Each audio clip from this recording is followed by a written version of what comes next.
ქუთაისის ახლადარჩეულმა საკრებულომ რიგით მეორე სხდომა გამართა. სხდომას ესწრებოდნენ ოპოზიციის დეპუტატები ალექსანდრე მიქაუტაძე, რომელმაც პარტია ლელოდატოვა და ახლა საკრებულოში დამოუკიდებელი დეპუტატის სტატუსით აგრძელებს მუშაობას. პარტია გახარია საქართველოსთვის წარმომადგენელი ელეონორა არჩაია და პარტია გირჩის პროპორციული სიის პირველი ნომერი თეკლა მებულიშვილი. საკრებულოს რიგით მეორე სხდომაზე დეპუტატებმა 9 საკითხზე იმსჯელეს, მათ შორის იყო ფრაქციის ხალხის ძალა დაფუძნებასთან დაკავშირებით.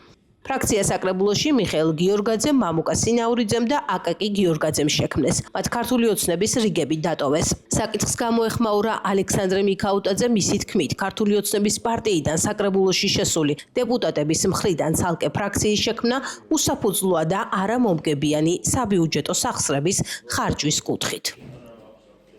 ქართული ოცნებიდან არის ყველა ეს ადამიანი არჩეული. ამიტომ ვერანაირ საჭიროებას ვერ უყურებ.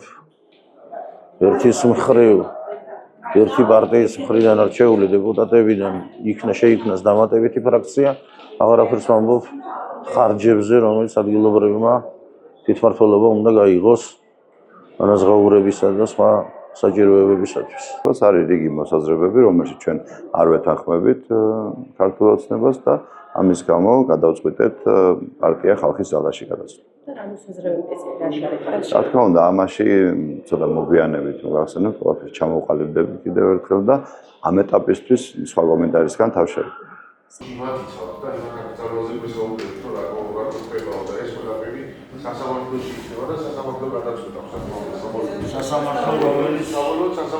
სასამართლო რომელიც არ არის დამოუკიდებელი.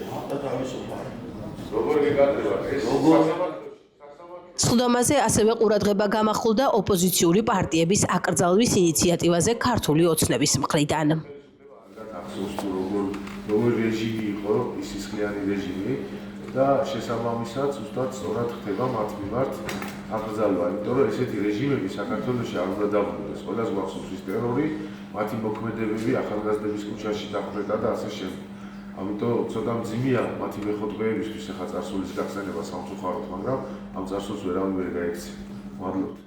როცა საუბრობთ პროცესის სიჯანსაღეზეც, რადგან ქალაქის საკრებულოს თავმჯდომარე აქცენტს აკეთებდა, არ უნდა გვავიწყდებოდეს რა ხდება იქეთ რა. როცა პოლიტიკური უფლებები იზღუდება, გამოხატვის თავისუფლება იზღუდება, აღარაფერს ვამბობ კონსტიტუციურ სარჩელზე, ეს პოლიტიკური პარტიების აკრძალვაზე არის საუბარი რა. რა პოლიტიკურ სიჯანსაღეზებს საუბრობთ საერთოდ რა. წარმოუდგენლად რთული ვითარება არის, დინამიურად დგამთ ნაბიჯებს, არათუ ავტოკრატიისკენ, ამაზე კარგი ხანია, ავტოკრატია გვაქვს უკვე ქვეყანაში. დიქტატურისკენ. კიდევ გაუგებარი, ასე რომ ვთქვათ, ამბებისკენ რა. რაც ძალიან სამწუხარო არის. სამწუხაროა რომ ორმაგად რომ ჩვენი ქალაქის საკრებულოს უმრავლესობა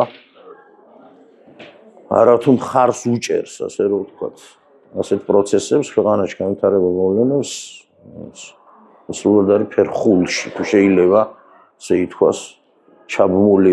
აკრძალვა დიახაც სამართლიანია იმ პარტიების, რომლებიც ქვეყნის ინტერესების წინააღმდეგ, ქვეყნის სუვერენიტეტის წინააღმდეგ, არც შიგნით და არც გარეთ ძალისხმევას არ აკლებენ. ამიტომ აუცილებელია ყველაფრის დაერქვას თავისი სახელი.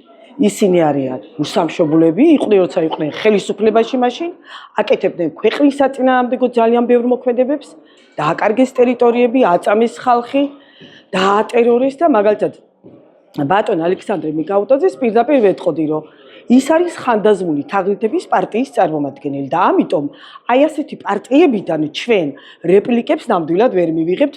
საკრებულოს რიგით მეორე სხდომაზე 9 საკითხზე იმსჯელეს, მათ შორის იყო ჯანდაცვისა და სოციალურ საკითხ და კულტურის, განათლების, ახალგაზრდობის საქმეთა, სპორტის, ეკონომიკის, ქონების მართვისა და საქალაქო მეურნეობის, საფინანსო, საბიუჯეტო და იურიდიულ საკითხთა კომისიების შემადგენლობის ცნობად მიღების შესახებ.